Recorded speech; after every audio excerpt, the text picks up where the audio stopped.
170 చిల్లర మందిలో ఎమ్మెల్యేలు ఎట్లాగో ఆయన కూడా ఒకడు. ఆయన ఎవరేం చేస్తారు ఈ రాష్ట్రంలో? కాదండి, ఆయన కనీసం ఎమ్మెల్యే, ఆ 1+1 2+2 ఉంటుంది. మాజీ ముఖ్యమంత్రి కాబట్టి కాస్త ఎక్కువ ఉండొచ్చు.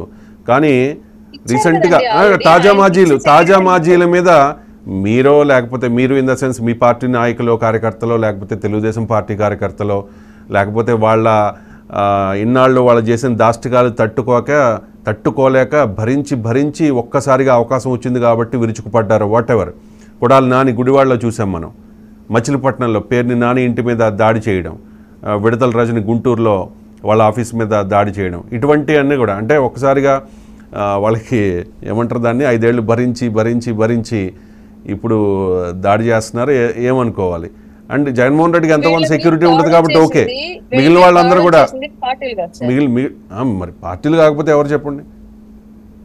వీళ్ళ మీద దాడులు చేసింది క్లియర్ గా వీళ్ళ అధికార దాహానికి బలైపోయినటువంటి సామాన్యులు. స్థానికంగా వీళ్ళు ఎవరి వ్యాపారాలు అయితే దెబ్బతీశారో, ఎవరి స్థలాలు అయితే కబ్జాలు చేశారో, ఎవరి ఇళ్ల మీదకైతే వీళ్ళ రౌడీ మోకలను పంపించి దాడులు చేశారో ఆ రోజు అణచివేయబడ్డ సామాన్యులు ఇవాళ ఎదురు తిరిగారు.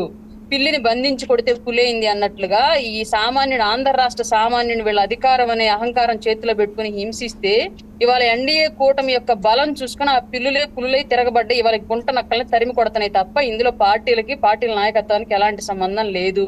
మీరు కనుక గత 5 ఏళ్లుగా చూసినట్లయితే విషయం ఎప్పుడైనా సరే రాష్ట్రంలో వివేకానంద రెడ్డి గారి మర్డర్ చేయించింది జగన్మోహన్ రెడ్డి గారు అండ్ ఫ్యామిలీ. ఆ విషయం మనందరికీ తెలుసు. కేసులో కూడా వీళ్ళ వైపే చూయించాయి. అలాగే కోడికత్తి చేయించుకుని జగన్మోహన్ రెడ్డి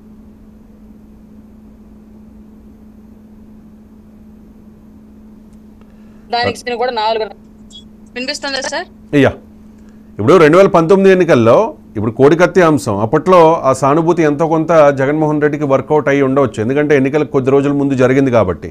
మరి ఇప్పుడు కూడా 2024 ఎన్నికలకు ముందు విజయవాడలో కూడా ఒక సీన్ జరిగింది అలాంటిది. ఒక రాడ్ వచ్చి ఎక్కడి నుంచో గులకరాడు గులకరాయి 2 తలకాయి డ్రామా రన్ చేశాడు. కోడికత్తి సక్సెస్ అయిందని చెప్పేసి ఒక గులకరాయి 2 తలకాయి డ్రామా రన్ చేశాడు. But Kodikathi successful block buster hit, గులకరాయి మాత్రం అట్టర్ ఫ్లాప్, డిజాస్టర్. కాబట్టి ఖచ్చితంగా ఇవన్నీ కూడా జగన్మోహన్ రెడ్డి యొక్క ప్లాన్సే తప్ప ఆంధ్రప్రదేశ్ లో ఇంక ఏ పార్టీ వాళ్ళకి ఇట్లాంటి ప్లాన్స్ లేవు. అతను పెరిగిన విధానం, అతను రాజకీయం నేర్చుకున్న విధానం అంతా కూడా ఈ హత్యలు, దాడులు, ఈ కుట్రలు కుతంత్రాలతో జరిగింది కాబట్టి అతనికి అలాంటి రాజకీయమే తెలుసు. అతను తప్ప ఇంకెవరు చేయలేరు ఈ రాష్ట్రంలో.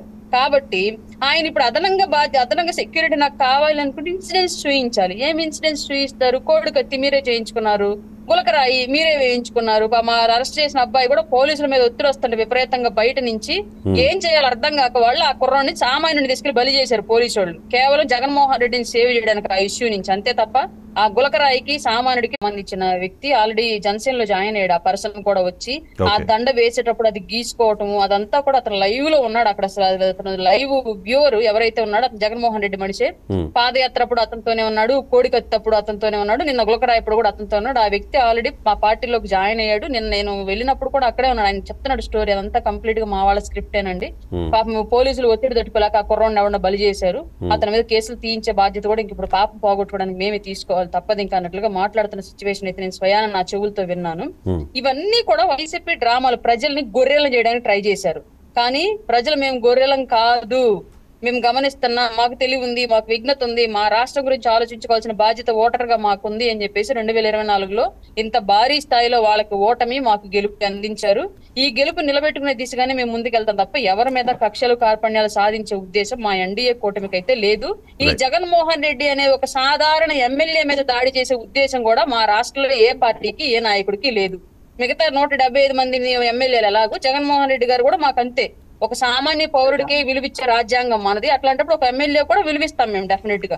మీరు యథావిధిగా ఎన్డీఏ కూటమి ఆధ్వర్యంలో ఉన్నారు కాబట్టి, వైసీపీ పార్టీ ఆధ్వర్యంలో లేరు కాబట్టి రాష్ట్ర ప్రభుత్వం అనేది జగన్మోహన్ రెడ్డి గారు సేఫ్ గా మా రాష్ట్రంలో మా ఎన్డీఏ కూటమి గవర్నమెంట్ లో మీరు ఉండొచ్చు. మీ ప్రభుత్వం కాదు ఇప్పుడు ఉంది, మా గవర్నమెంట్. ఎవరికి హాని చెయ్యం. ఏదైనా శిక్షించాలి అనుకుంటే చట్టపరంగా వెళ్తాం తప్ప ఎవరు బాత్రూమ్ లో హత్యలు చేసే అలాంటి ప్లాన్లు ఏవి మేము చెయ్యం. 2014 ఎన్నికల్లో 67 స్థానాలకు మాత్రమే జగన్ పరిమితం అయ్యారు.